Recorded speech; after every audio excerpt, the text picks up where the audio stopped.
এখন সকাল ওই 10টা মতো বাজে, বাবা স্কুলে বেরিয়ে গেল আর আমিও রেডি হয়েছি, একটু বেরোবো, তোর সাথেই বেরিয়ে যেতাম। তো রান্নাটা একটু বাকি ছিল বলে করছি। তো এদিকে এখন এই যে ডাল হচ্ছে, আর রান্না করেছি কুমড়ো সজনে ডাঁটা দিয়ে একটা সবজি, ঝিঙে পোস্ত, এগুলোই মোটামুটি রান্না বান্না কমপ্লিট। তো আমি যাব হচ্ছে, আমার ইন্ডাকশানটা খারাপ হয়ে গেছে, ইন্ডাকশানটা চালালে চলছে না, ভীষণ প্রবলেম হচ্ছে।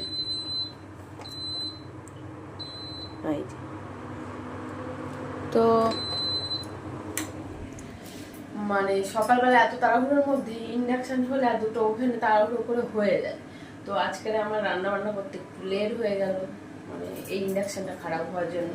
তো সেই কারণে ইন্ডাকশানটা আমি একটু নিয়ে যাব ভাবছি দোকানে। তো তার জন্য রেডি হয়ে নিয়েছি, আর ডালটা হয়ে গেছে, এবারে বেরোবো। চল।